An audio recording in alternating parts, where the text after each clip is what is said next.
Hola, en este vídeo vamos a hablarte del Código de Buenas Prácticas Bancarias para vivienda habitual, con un objetivo claro: tener cierta tranquilidad de que si viene una circunstancia en la que no puedas pagar, el banco no va a quitarte la vivienda, sino que va a darte una serie de soluciones para que sí puedas pagar. Todas estas soluciones, junto con los requisitos y las circunstancias que se deben de dar, lo hablaremos a lo largo del vídeo. Pero es normal, tanto de si tienes ya una hipoteca o vas a solicitar una porque vas a comprar una vivienda, que tenga ese miedo a largo plazo, porque a fin de cuentas una hipoteca, por ejemplo en España, se constituye a 25 años, y esa incertidumbre de un préstamo que pide a tan largo plazo, como decía, es normal tener esa preocupación. Es normal pensar que mañana me puedo quedar en paro. Es normal pensar que si compro en pareja, se queda mi pareja en paro. O incluso una serie de circunstancias como tener hijos o una serie de imprevistos que al final conlleven que no pueda pagar esa letra. Como decía, este código recoge todas estas soluciones. Es más, es normal que pensemos así. ¿Por qué? Sobre todo tenemos todavía en la retina, en la crisis de 2008, que hubo gente que incluso perdió la vivienda y seguía pagando hipoteca. No solo perdía su hogar, sino que tenía una deuda.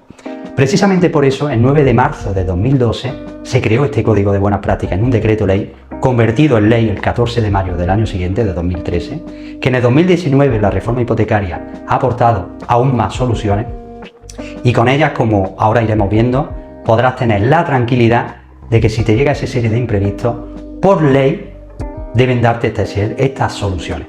El decreto, o mejor dicho, la ley del Código de Buenas Prácticas, no era obligatoria para los bancos, era voluntaria, y es voluntaria el poder inscribirse a ella. Pero prácticamente todas las entidades bancarias están inscritas en este Código de Buenas Prácticas, voluntariamente, pero una vez que están inscritos, como digo, es obligatorio que te den estas soluciones. Vamos a comenzar viendo qué soluciones se tratan. Soluciones. Se componen de 3 fases. ¿Qué significa esto? Que obviamente para pasar a la siguiente debemos haber intentado la primera. Comenzamos con la fase 1. Fase número 1. Esta fase se compone a la misma vez de 3 soluciones distintas, que solo con una de ellas ya te pueda solucionar la cuota, y si con una sola de ellas no lo soluciona, puedes acudir o te pueden ofrecer las 3. ¿En qué consisten? Carencia de capital, reducción del tipo de interés y aumento del plazo hipotecario. Te explico cada una de ellas. Carencia de capital significa que cuando tú estás pagando una hipoteca es la suma de los intereses más devolver el préstamo, lo que se conoce como capital. Pues significaría quitar esa parte de la cuota. Y te voy a poner un ejemplo. Una hipoteca de 150.000 euros a 25 años al 3%, una cuota normal pagaría 711 euros. Pasaría solo con esta solución a pagar 375 euros. La segunda solución es el tema de reducción del tipo de interés. ¿En qué consiste? En las hipotecas variables pasarías a Euribor menos 0,10. O un ejemplo, a día de hoy, en mayo de 2013, del 2023, se ha cerrado el Euribor al 3,86. Si tú tienes Euribor más 1, pasarías a pagar el 4,86. De esta forma sería el 3,76. Y la tercera solución, aumento de plazo. Cuanto mayor es el plazo, la letra es más baja. Pues se puede constituir hasta 40 años, desde que pediste la hipoteca. Por ejemplo, si la pediste en el 2013, han pasado 10 años, podrás volver a poner la hipoteca a 30 años y siendo la cuota mucho más baja. Toda esta primera fase puede llegar a durar hasta 5 años. Y en caso de que pasen esos 5 años y todavía no se haya solucionado y sigas perteneciendo a lo que se conoce como umbral de exclusión, que luego veremos en qué consiste, podrá renovarse la carencia por otros 5 años. Si esto no es suficiente, pasaríamos a la fase 2. Fase número 2. Quita de deuda. ¿Qué significa la quita de deuda? Simple. Si debo 100.000 euros, pues paso a pasar, por ejemplo, 80.000. Es decir, me reduce el capital que yo le debo al banco. Pero para poder llegar a esta fase, debemos, en la primera, no haber cumplido un requisito, que es que la cuota suponga más del 50% de los ingresos de toda mi unidad familiar. Es decir, que si eso se cumple, pasaríamos a esta fase donde hay que aclarar una cosa muy importante. La primera fase es obligatoria para el banco. Esta segunda, no. Pero recordemos una cosa muy importante. El banco está buscando soluciones para que puedas pagar. Y en esta fase podrán reducirte el capital desde un 25% a otra serie de importes que es un poco complicado de explicar, pero que se puede conseguir un importe reducido para que volvamos a la primera fase y nos vuelvan a aplicar todas esas medidas para conseguir, con el nuevo capital reducido, poder pagar nuestra cuota. Y si aún así no ha sido posible, pasaríamos a la fase 3. Fase número 3, dación en pago. Esto significa que todas las fases anteriores, todas las soluciones no han sido posibles y no nos queda más remedio que entregar nuestra vivienda como pago de la deuda. En este código de buenas prácticas, si llegáramos a este extremo, esa entrega de vivienda cancelará toda la deuda, el banco está obligado a acogerla, dando igual el valor que tenga actualmente en el mercado, dando igual el importe que se deba, que la vivienda por sí solo cancelará la deuda en su totalidad. Para llegar a esta fase, como decía, tendríamos que haber pasado las dos anteriores durante un periodo de 24 meses, 2 años, desde que hicimos la primera solicitud a la entidad de que no podíamos pagar. Pero hay una novedad en este código de buenas prácticas, o algo que se desconoce también, que es que si deseo, una vez entregada la vivienda, quedarme a vivir en ella en régimen de alquiler, tendré derecho por 2 años, ampliable a 5, pagando un 3% de interés del capital pendiente. Por ejemplo, si yo entregué la vivienda en 100.000 euros, el 3% significaría que pagaría una renta mensual de 250 euros al mes. Es decir, que no el entregar mi vivienda significará que me tengan que echar, sino que tú podrás elegir quedarte como inquilino. Requisitos que debes de cumplir para poder pedir a tu banco que te aplique el código de buenas prácticas.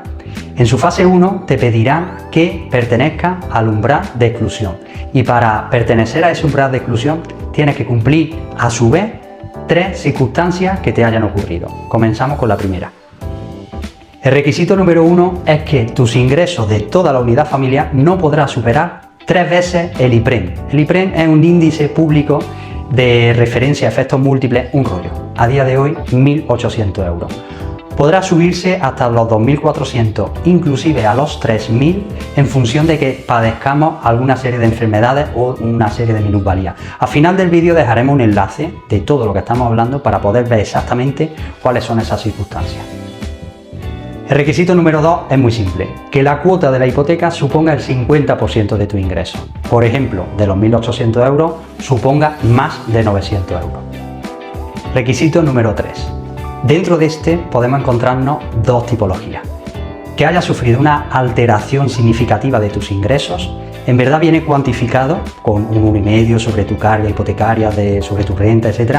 Pero lo que viene a significar es eso, una alteración significativa. Como decía, al final del vídeo dejaremos un enlace para que puedas ver exactamente cómo se cuantifica. Y la otra sería que hayas tenido una circunstancia familiar que se conoce como especial vulnerabilidad. Dentro de esto se contempla hasta 5 opciones. Por ejemplo, te hayas convertido en familia numerosa, sea una familia monoparental, es decir, solo un padre o una madre que cuida a 2 hijos, que uno de esos hijos tenga menos de 3 años, que tenga una minusvalía superior al 33% o que sea una persona de más de 60 años.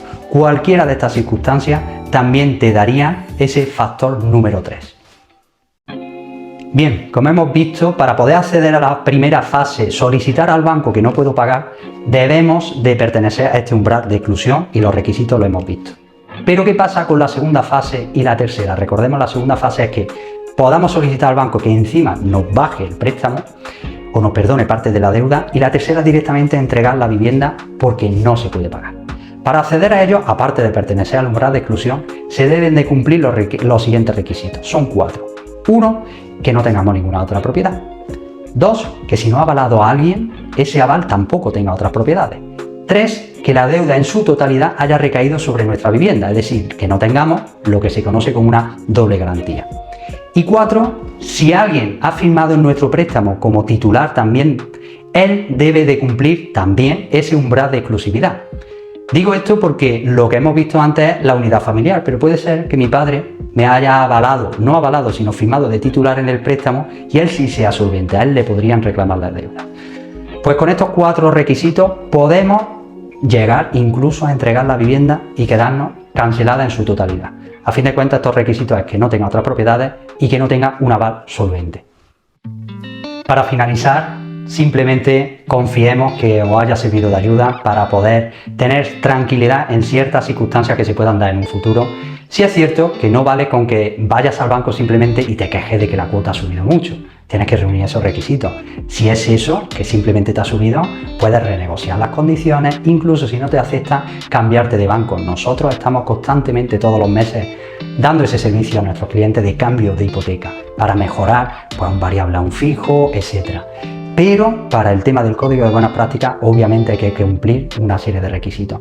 Todo lo que hemos visto en el vídeo lo tenemos resumido en un documento que nos puedes solicitar en nuestro correo electrónico y de forma totalmente gratuita te lo podemos hacer llegar. Hasta el próximo vídeo.